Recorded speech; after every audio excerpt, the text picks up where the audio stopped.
નમસ્કાર પશુપાલક મિત્રો, ફરી એકવાર યુટ્યુબ ચેનલમાં આપનું હાર્દિક સ્વાગત છે.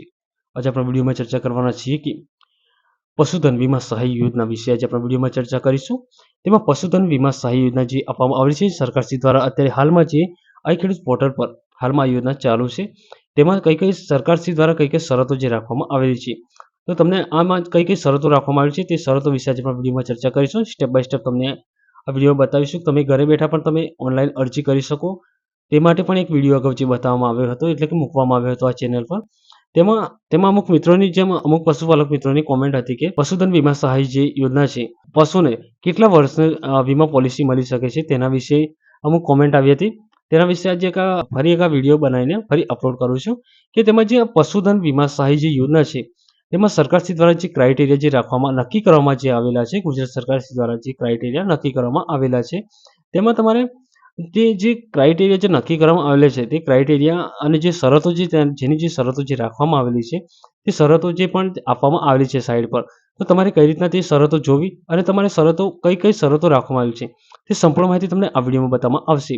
મિત્રો, વિડીયો જ્યાર સુધી પૂર્ણ થાય ત્યાં સુધી વિડીયોમાં બને રહેજો. મિત્રો, આ ટાઈપના દરેક અપડેટેડ વિડીયો નોટિફિકેશન તમારા સુધી ઝડપથી પહોંચી રહે તે માટે હજુ પણ તમે અમારી ચેનલ સબસ્ક્રાઇબ ના કરી તો પહેલા અમારી ચેનલ સબસ્ક્રાઇબ કરો અને બાજુ આપેલા બેલ આઇકન બટન પર ક્લિક કરવાનું ભૂલશો નહીં. તો ચલો મિત્રો, વિડીયોની શરૂઆત કરીએ, વિડીયોમાં આગળ વધીએ. તો સૌપ્રથમ તમારે શું કરવાનું છે, આ જે સરકારશ્રી દ્વારા જે ક્રાઇટેરિયા જે નક્કી કરવામાં આવે છે તે ક્રાઇટેરિયા તમારી જે શરતો છે તમારા મોબાઈલથી પણ તમે ઘરે બેઠા જોઈ શકો છો.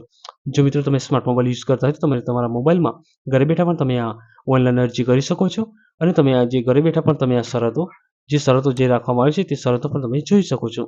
તેના માટે તમારે શું કરવાનું છે, તેના માટે તમારે ગૂગલ પર ટાઈપ કરવાનું છે આઈ ખેડૂત તમારે ટાઈપ કરવાનું છે. આઈ ખેડૂત ટાઈપ કર્યા બાદ તમારે સર્ચ કરવાનું છે.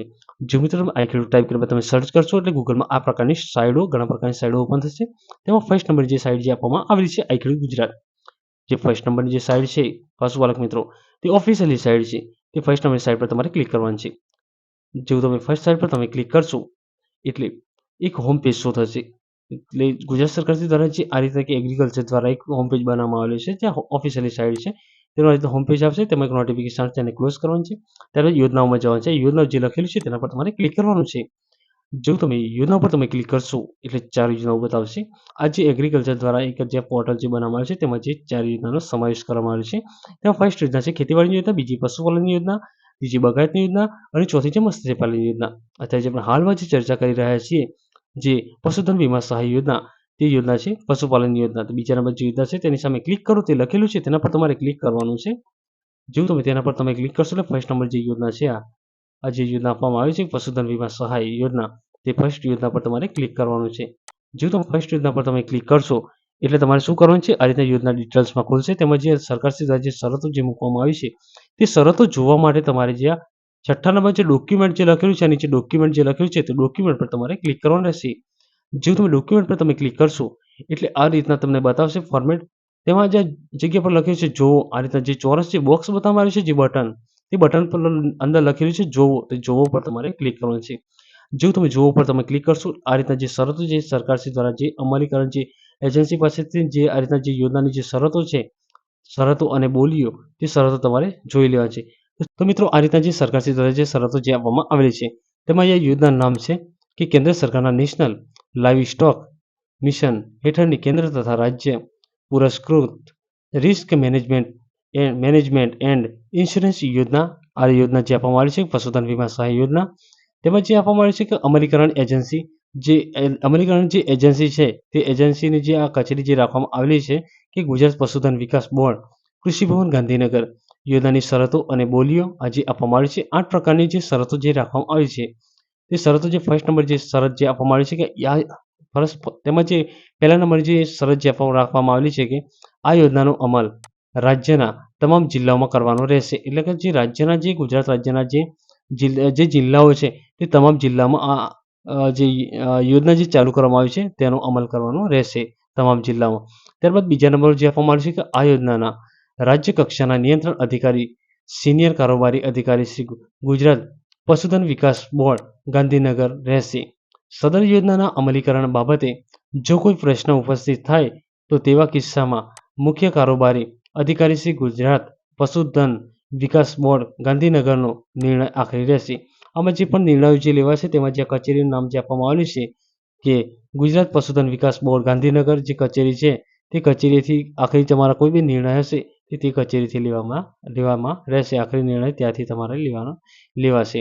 ત્યારબાદ આવશે ત્રીજા નંબર જે શરત છે આ યોજનાની ક્ષેત્રીય કક્ષાએ અમલવારી માટે સંબંધિત જિલ્લા પંચાયતના નાયબ પશુપાલન નિયામકશ્રી અને મદદનીશ પશુપાલન નિયામકશ્રી અમલીકરણ અધિકારી રહેશે.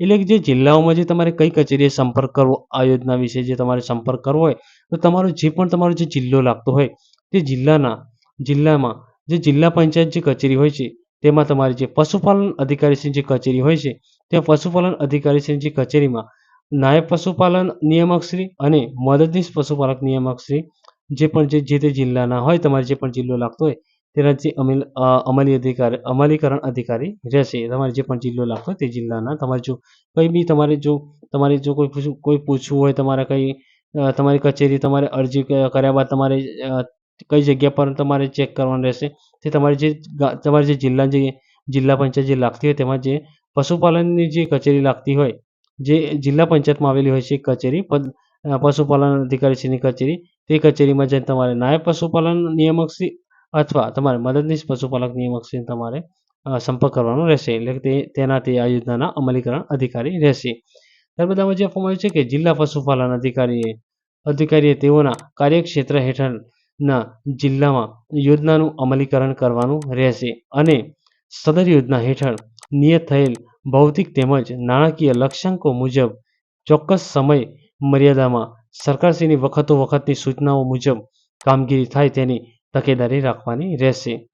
ચોથા નંબર જે શરત જે રાખવામાં આવેલી છે કે આ યોજના હેઠળ લાભાર્થીને પોતાનો પશુઓ જેવા કે દેશી સંકર ગાયો તથા ભેંસોના વીમા લેવા માટે પશુપાલકોને નીચે મુજબની વીમા પ્રીમિયમ પર સહાય મળવાપાત્ર રહેશે. એટલે કે જે પણ પશુપાલક જે લાભાર્થીઓ હોય છે તેમના પોતાના પશુઓ જેવા કે દેશી ગાય સંકર ગાયો તથા ભેંસોના વીમા લેવા માટે પશુપાલકોને જે નીચે મુજબ જે પત્રક જે આપવામાં આવેલું છે જેમાં વીમા પ્રીમિયમ પર સહાય મળવાપાત્ર રહેશે. તેમજ જે લાભાર્થીની કેટેગરી જનરલ એપીએલ અને બીપીએલ અને જે વીમાની પ્રીમિયમ પર નેશનલ લાઇવ સ્ટોક મિશનની મળતી સહાયની ટકાવારી છે તેમાં 85% લેખે તમને આ વીમા પોલિસી મળશે. તેમાં વીમા પ્રીમિયમ પર લાભાર્થીએ ભરવાની રકમ પ્રતિ પશુ દીઠ રકમ ભરવાની રહેશે ₹100. તેમાં નીચે જે નોંધ જે આપવામાં આવેલી છે કે ઉપર મુજબની સહાય ઉપરાંત રાજ્ય સરકારની રાજ્યના પશુપાલકોને પશુધન વીમા સહાયની યોજના હેઠળ પણ વધારાની સહાય મળવાપાત્ર રહેશે. તે યોજના હેઠળ વીમા સહાય એટલે કે વધારાની પણ સહાય મળવાપાત્ર રહેશે. જે મુજબ પશુપાલકે વીમા કંપનીના પ્રતિનિધિને પશુ દીઠ વીમા પ્રીમિયમ માટે ફક્ત ₹100 ચૂકવવાના રહેશે. જ્યારે નેશનલ લાઇવ સ્ટોક મિશન હેઠળ 85% વીમા પ્રીમિયમની સહાય ઉપરાંત બાકીની તમામ રકમ રાજ્યના પશુપાલકોને પશુધન વીમા સહાયની યોજના હેઠળ રાજ્ય સરકાર વીમા કંપનીને ચૂકવશે. એટલે કે રાજ્ય સરકાર જે વીમા કંપની જે રીતના જે નોંધ જે આપવામાં આવે છે તે પર્સન્ટેજ જે રાખવામાં આવે છે તે રીતના જે આ નોંધમાં જે આપવામાં આવે છે તે રીતના ચૂકવવામાં આવશે. તેમાં રાજ્ય સરકાર પણ આ વીમા કંપનીને ચૂકવશે. ત્યારબાદ આ જગ્યા પર જે નીચે જે આપવામાં દાખલા તરીકે એક પશુ અંદાજિત કિંમત ₹40,000 છે તે માટે 4.465 લેખે વીમા પ્રીમિયમની રકમ રૂપિયા તમારે ભરવાની થશે ₹1,786 થાય. તો આમાં જે કોષ્ટક જે આપવામાં આવે છે હિસ્સો રકમ અને કોને ચૂકવશે તો પશુપાલકનો હિસ્સો પ્રતિ પશુ દીઠ ₹100. તો આ કોણ ચૂકવશે તો પશુપાલક ચૂકવશે. જે પશુપાલક આ જે વીમા પ્રીમિયમની જે પોલિસી જે વીમાની જે પશુધન વીમાની જે સહાયમાં જે પશુની જે વીમા પોલિસી કરવા માગે છે તો તેમને પશુપાલક ₹100 ચૂકવશે પશુ દીઠ. તો કોને ચૂકવશે તો વીમા કંપનીના પ્રતિનિધિને ચૂકવશે. ત્યારબાદ આવશે બીજા નંબરમાં 85% લેખે NLM સબસિડી તો ₹1,518 કોણ ચૂકવશે રાજ્ય સરકાર ચૂકવશે. અને કોને ચૂકવશે વીમા કંપની ચૂકવશે. ત્યારબાદ ત્રીજા નંબર જે આપવામાં આવેલું છે કે પશુપાલકનો હિસ્સો અને NLM સબસિડી સિવાય બાકીનું પ્રીમિયમ કોણ રાજ્ય સરકારની વધારાની સબસિડી તો ₹168 રકમ આપવાની રહેશે રાજ્ય સરકારને અને કોણ ચૂકવશે રાજ્ય સરકાર કોણ ચૂકવશે રાજ્ય સરકારને કોને ચૂકવશે તો વીમા કંપનીને ચૂકવશે પાંચમા નંબરની આ જગ્યા પર જે શરત આપવામાં આવેલી છે કે આ યોજના હેઠળ લાભાર્થીને વીમા લેવા માટે પ્રતિ પરિવાર દીઠ એકથી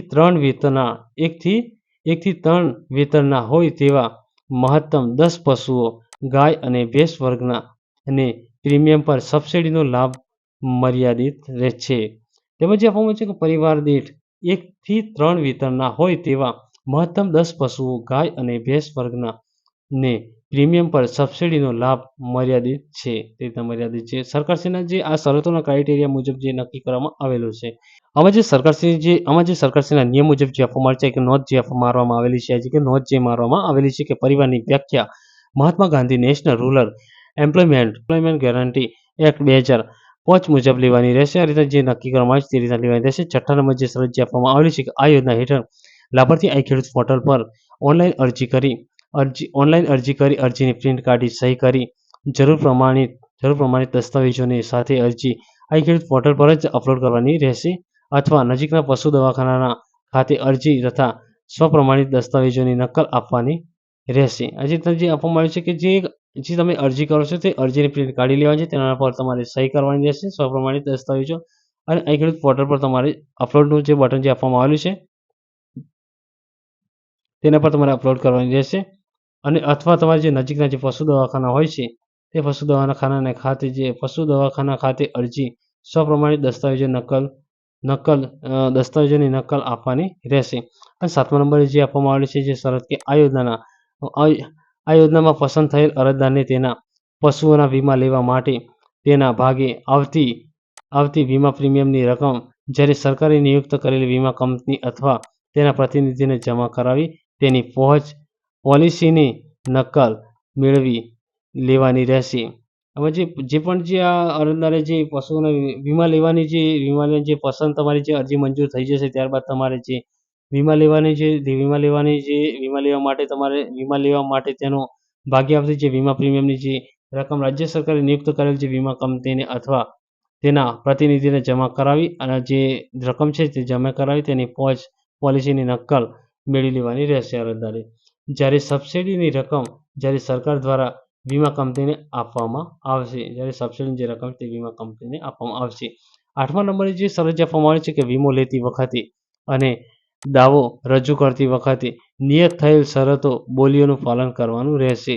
આમાં જે પણ તમારો વીમો છે અને જે દાવો જે રજૂ કરતી વખતે તમારે નિયત જે થયેલ જે શરતો છે તે શરતો અને બોલીઓનું પાલન કરવાનું રહેશે. આ શરતો મુજબ તમારે પાલન કરવાનું રહેશે.